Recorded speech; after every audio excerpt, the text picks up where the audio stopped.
Bab 617. Pilihan. Semua orang tidak menyadari bahwa saat ini, tubuh siluman malam tertutup rapat dengan bekas pedang, dan warna teror di matanya. Haha. Di wilayah tengah, para master yang tak terhitung jumlahnya tertawa terbahak-bahak. Menurut mereka, jika siluman malam keluar, maka warrior yang secara alami dikalahkan, atau mati. Begitu warrior yang mati, maka kemenangan secara alami menjadi milik wilayah tengah. Mereka secara alami senang dan bahagia. Di sisi lain, di wilayah selatan, wajah semua orang pucat, dan mata mereka penuh kengerian. Aku menyerah. Tiba-tiba, beberapa pendekar hitam di wilayah selatan keluar dari kota kuno dan berlari menuju wilayah tengah dengan panik. Wajah Pharaoh Ding berubah. Pada saat ini, suara Julian Luo terdengar di kota kuno. Langit memang baik. Siapapun yang menyerah dan membunuh pendekar hitam wilayah selatan, kerajaan Ding Han tidak akan mempermasalahkan kejahatannya. Kalau yang masih bertahan, pada saat kota sudah ditaklukkan, itulah hari kematian keluarga kalian. Keluarga Liku bersedia menyerah.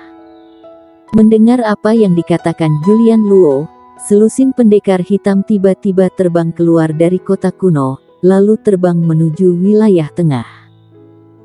Keluarga Wangku bersedia setia kepada penguasa manusia. Lebih dari selusin orang terbang menuju kota kuno. Keluarga Qinku.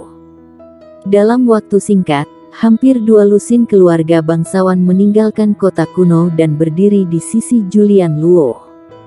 Haha. Julian Luo tertawa terbahak-bahak. Wajah Pharaoh Ding tenang, matanya tidak berfluktuasi sama sekali. Peony. Pada saat ini, seorang pria muda dari keluarga Ding muncul di depannya, membuka mulutnya, dan hendak mengatakan sesuatu.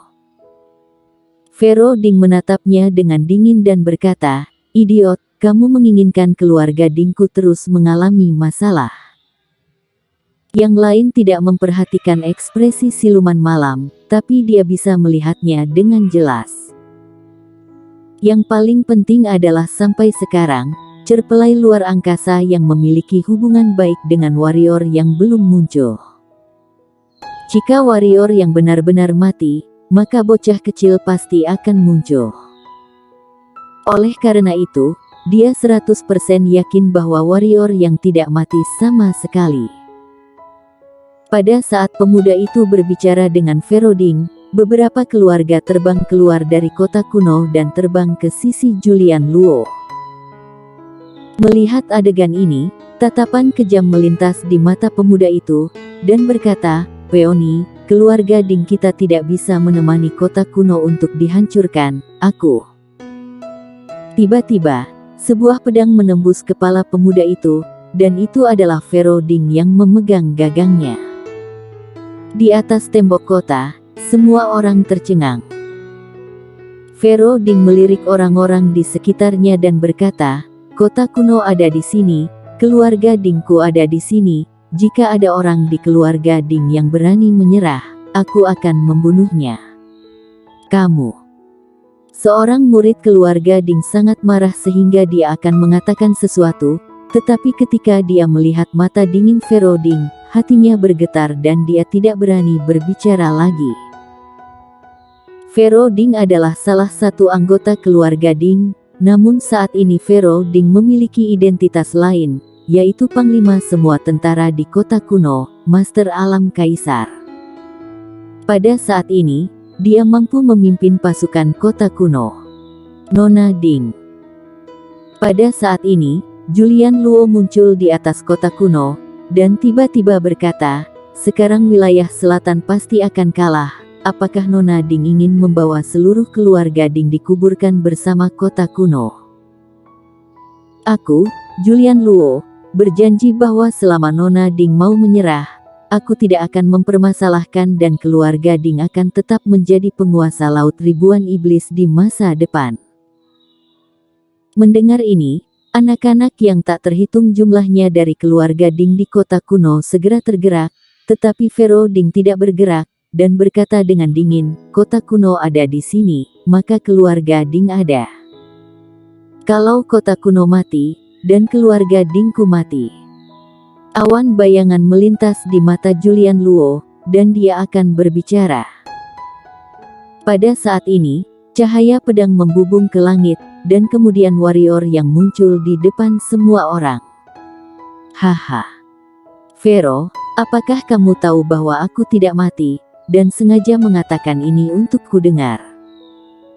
Warrior yang muncul di atas kota kuno, memandang Pharaoh Ding di atas tembok kota dan tertawa.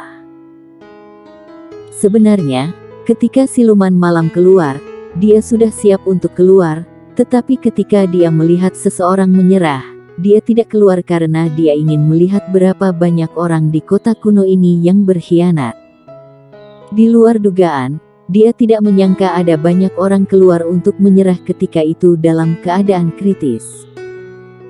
Tapi ada baiknya, kebetulan dia mengambil kesempatan untuk menghabiskan orang-orang munafik yang tersembunyi di kota kuno ini. Melihat bahwa itu adalah warrior yang, semua orang di lapangan tercengang, dan senyum di wajah Julian Luo juga kaku untuk sesaat. Pendekar hitam yang mengkhianati kota kuno menjadi pucat dalam sekejap. Warrior yang tidak mati. Hanya ide ini yang tersisa di pikiran mereka. Tak terhitung banyaknya orang yang menoleh untuk melihat siluman malam. Baru kemudian mereka menyadari bahwa ada tak terhitung bekas pedang di tubuh siluman malam. Di sisi lain, warrior yang kecuali pakaiannya rusak, selain itu, tidak ada kerusakan sedikit pun. Jantung pendekar hitam kerajaan Dinghan dan pendekar hitam yang telah membelot dari wilayah selatan tiba-tiba tenggelam ke dasar. Saat Pharaoh Ding melihat warrior yang, dia menghela napas lega. Dia melakukan taruhan sebelumnya karena jika warrior yang benar-benar mati, apa yang dia lakukan sebelumnya? Keputusan tidak diragukan lagi benar-benar menggunakan keluarga Ding untuk mengubur warrior yang, tapi untungnya, warrior yang tidak mati.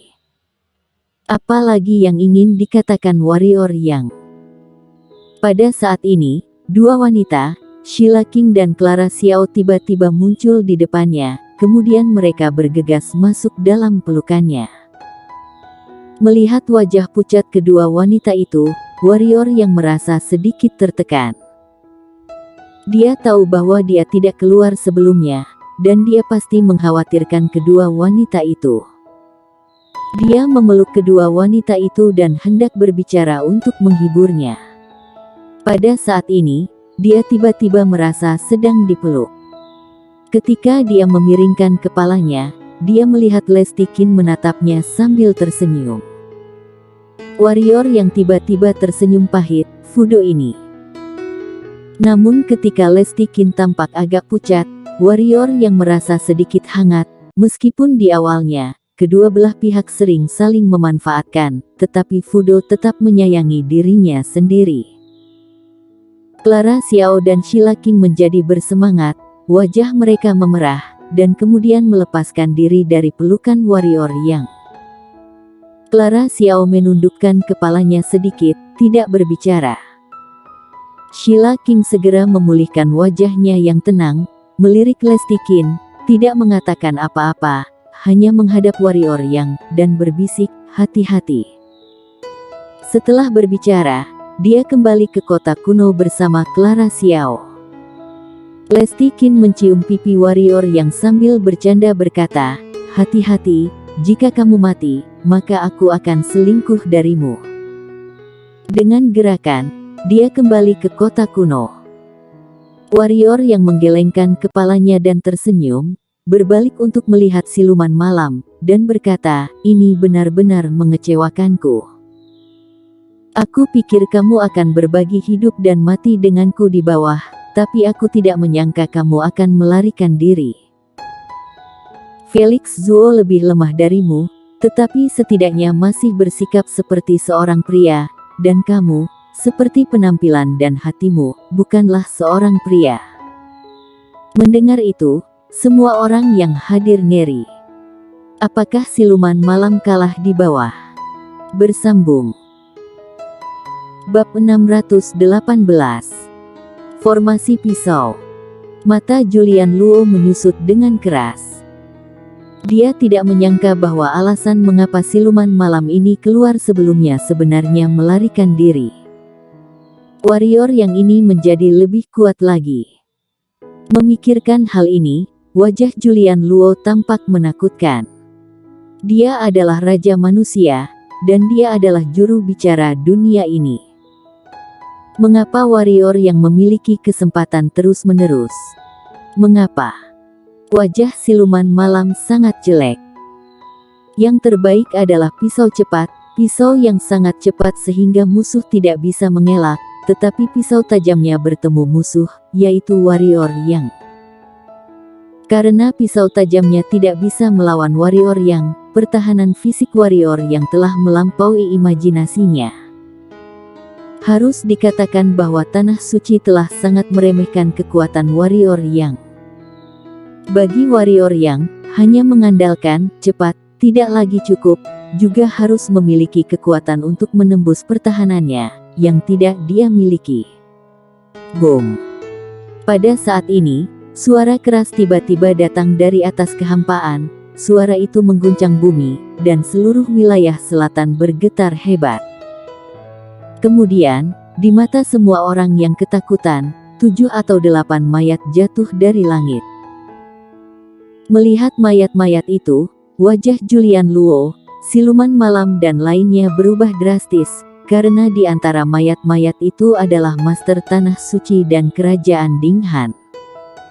Orang-orang warrior yang menghela napas lega. Saat ini, tampaknya meskipun Pak Tuamu dikepung, Pak Tuamu tidak begitu mudah untuk dikepung atau dikalahkan.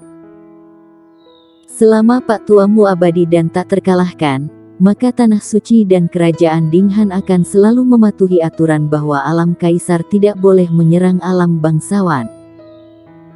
Kalau tidak, jika setengah suci dengan sengaja menyerang orang di bawah setengah suci, bahkan setengah suci juga tidak akan mampu menghentikannya. Warrior yang menarik kembali pikirannya, menggerakkan tubuhnya, dan mendatangi 8 jenazah alam kaisar, kemudian dengan lambaian lagi mengumpulkan jenazah-jenazah tersebut ke dalam sarung pedang kuno. Meski sarung pedang kuno saat ini tidak bisa memurnikan monster pedang alam kaisar, bukan berarti tidak bisa di masa depan, dan roh pedang akan pulih di masa depan. Dia bisa memiliki budak monster pedang alam kaisar yang tak terhitung jumlahnya dan 2 di antaranya adalah alam kaisar kelas 9. Lancang. Melihat warrior yang membawa pergi Master Alam Kaisar dari Tanah Suci, siluman malam berteriak, pisau di tangannya bergerak sedikit, dan cahaya putih melintas. Warrior yang tidak menghindar, membiarkan cahaya putih menerpanya. Ting. Sebuah percikan terang melintas di warrior yang dan warrior yang bergerak sedikit, tapi tidak ada yang terjadi. Melihat adegan ini, wajah siluman malam mengejang dengan ganas, ragu-ragu sejenak, kemudian berteriak, akhir dari formasi pedang. Di kejauhan, Buro dan orang-orang di Tanah Suci tercengang sejenak. Apakah warrior yang ini begitu kuat sehingga siluman malam saja tidak bisa melawannya? Tim pengawal suci Tanah Suci memiliki 10 kelompok, setiap kelompok memiliki sekitar 10 orang, dan setiap kelompok memiliki seperangkat formasi warisan, yang diturunkan oleh penguasa zaman kuno untuk mengatasi pendekar hitam. Tim golok mereka adalah formasi pedang.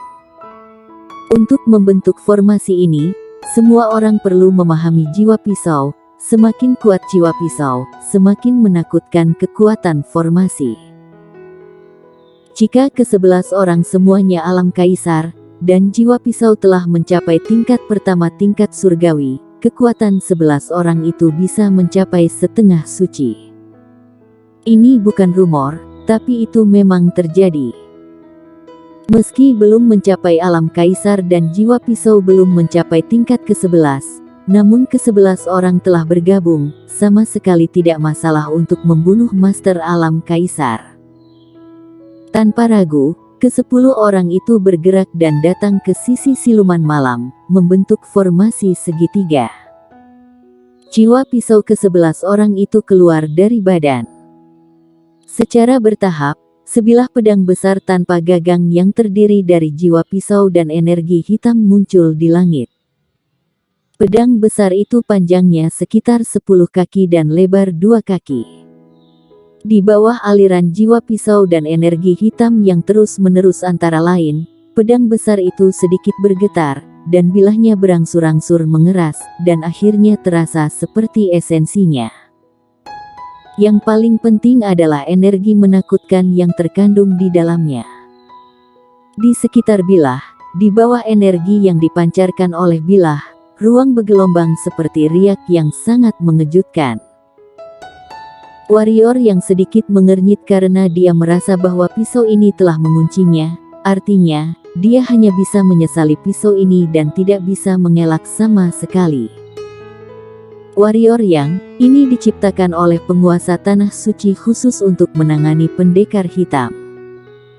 Bisa mati di bawah formasi pedang ini.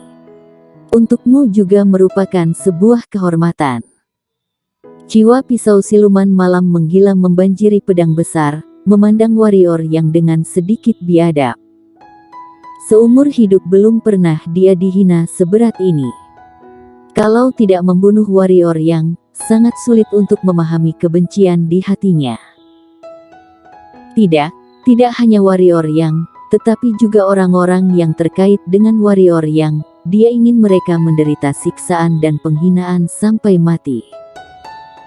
Warrior yang berkata, awalnya, aku ingin duel denganmu, tetapi kamu malah mau menyerang dengan banyak orang. Kamu pikir aku tidak mempunyai orang lain? Bocah kecil, keluar saja.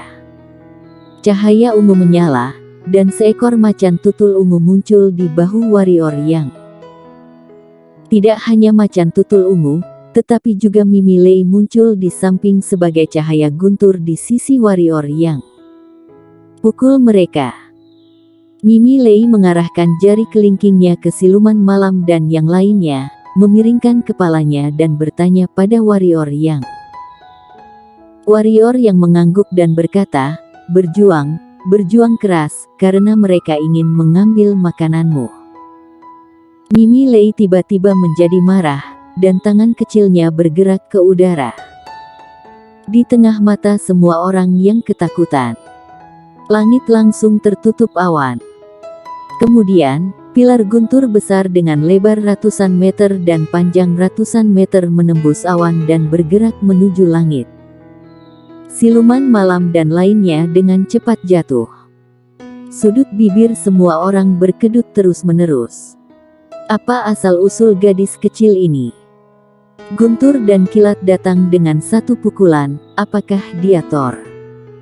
Warrior yang juga tidak takut dengan adegan ini, karena dia tidak menyangka Mimi Lei begitu mengerikan. Dengan lambaian tangan kecilnya, dunia berubah warna, kemudian guntur dan kilat turun. Tapi tidak apa-apa. Mimi Lei ini bersamanya, jika tidak, bocah kecil ini adalah keberadaan yang sangat merepotkan. Macan tutul ungu berkedip, menatap tiang guntur, lalu memandang Mimi Lei. Mata cahaya ungu cerah, seolah-olah menemukan sesuatu yang menyenangkan. Raut wajah siluman malam dan yang lainnya sedikit berubah. Melihat petir yang menyambar, siluman malam tiba-tiba memandang ke arah warrior yang dan berkata, tebas. Pedang besar itu melesat dalam sekejap, menebas ke arah warrior yang, sementara siluman malam dan yang lainnya melintas di langit, menyambut guntur dan kilat, dan lampu pedang yang tak terhitung jumlahnya mengalir untuk menyambut. Di pilar guntur besar, ada raungan memekakkan telinga dari seluruh langit. Di bawah, kecepatan pedang tidak terlalu cepat, harus dikatakan agak lambat, tetapi warrior yang sangat jelas bahwa dia tidak dapat menghindarinya sama sekali. Ada kekuatan misterius di pedang ini yang menguncinya. Tidak peduli bagaimana dia menghindar, tidak ada artinya, hanya penyesalan yang sulit. Warrior yang tidak peduli dengan kekuatan pedang saat ini, tetapi tanah suci. Baik Felix Zuo atau siluman malam ini, kekuatan mereka, keterampilan Tao mereka sendiri, dan berbagai senjata hitam jauh di luar imajinasinya, dan kekuatan manusia di antara generasi muda pendekar hitam benua, kecuali Irenean, dia dan Julian Luo, tidak ada lawan sama sekali. Dan mereka berdua bukanlah orang terhebat di tanah suci ini.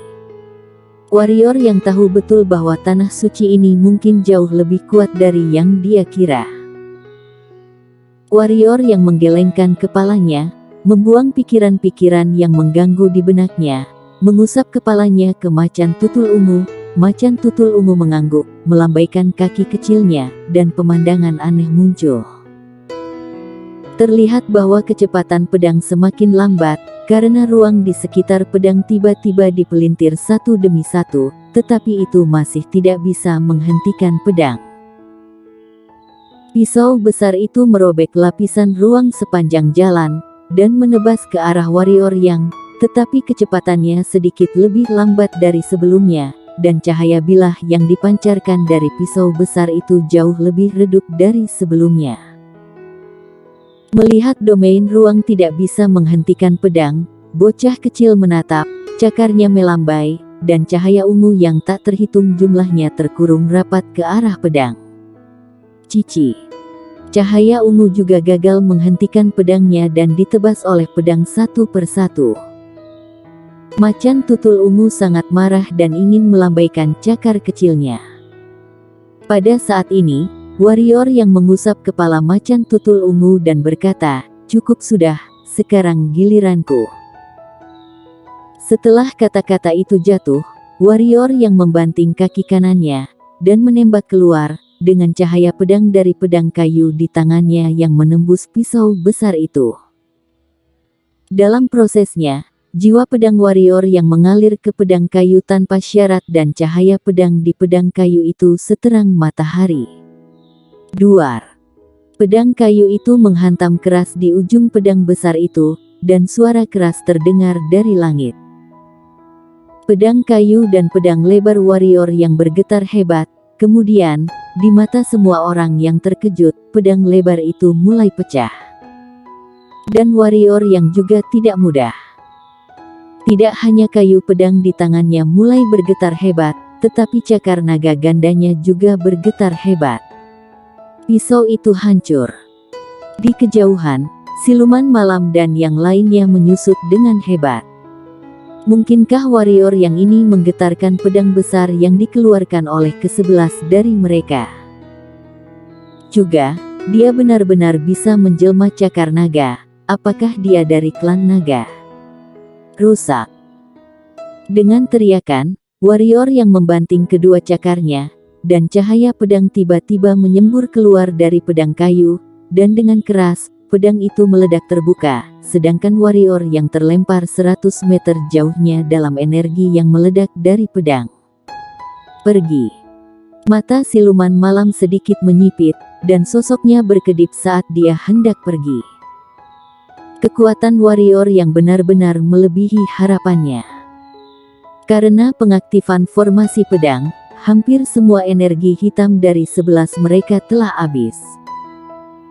Meskipun warrior yang mungkin sama, tetapi masalahnya adalah warrior yang tidak memiliki energi hitam dan memiliki kekuatan fisik dan pertahanan yang kuat. Yang paling penting adalah warrior yang juga memiliki macan tutul ungu dan gadis kecil misterius di sampingnya. Kalau tetap di sini, tidak ada peluang untuk menang. Pergi. Pergi kemana? Bocah kecil, hentikan mereka. Mimi Lei, ledakkan mereka. Macan tutul ungu dan Mimi Lei menganggukkan kepala, kemudian berbagai cahaya ungu dan guntur dan kilat muncul di sekitar siluman malam dan lain-lain. Mereka kewalahan. Warrior yang juga tidak menganggur, menggunakan sisa energi hitam untuk membanjiri penembus ajaib menjadi cahaya ungu dan guntur. Duar-duar. Setelah beberapa saat, suara teredam datang dari cahaya ungu, guntur dan kilat. Setelah sekitar 1/4 jam, warrior yang berjalan keluar dari cahaya ungu, dan guntur dan kilat. Di tangannya, dia memegang seseorang yang sekarat. Bersambung.